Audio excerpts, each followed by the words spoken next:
Öz aramızda verilişində qonaq olan xanəndə Günay Mütəllimova canlı yayımda duyğusal anlar yaşayıb. İki sahili məlumatına görə şəxsi həyatı ilə bağlı danışan sənətçi göz yaşlarına hakim ola bilməyib. O, ailə həyatı ilə bağlı fikirlərini bölüşərək bir daha müğənni ilə evlənmək istəmədiyini deyib. Bir də müğənni ilə əsla evlənmərəm, ailədə bir nəfər oxuyaq. Bəlkə bəzi sənətçi bəylər müğənni xanımla evlənsələr, ailə həyatları uğurlu olar.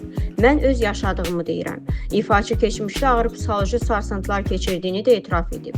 Mütəllimova övladının psixologiyasını hər şeydən üstün tutduğunu vurğulayıb. Övladımın psixologiyasının pozulmasını istəmirəm. Ayrılıq səbəbini soruşanda deyirəm ki, zaman gələcək anlayacaqsan. İndi əsas odur ki, sənin üçün yaxşı atadır. Hanımın, mən göz yaşlarını görürəm. İstəməzdim əslində bu göz yaşları olsun. Uşağın bilmirəm neçə yaşı var. Allah bəxtini, taleyini gözəl eləsin, xoşbəxt etsin.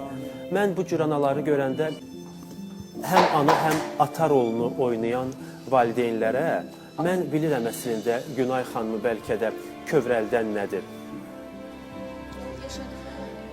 Təbii ki, çünki mən istəmirəm ümumiyyətlə bu haqda ona görə danışım ki, mən evladımın, üzr istəyirəm böyüklərdən, evladımın psixologiyasının pozulmağını istəmirəm. Bugünkü gündə evladım mənə ayrılıq səbəbini soruşanda mən ona sadəcə deyirəm ki, vaxt gələcək, sənin indi o yaşın deyil, mən onları izah edeyim. Əsas odur ki, atan sənin üçün yaxşıdır, sənə yaxşı atadır. Amma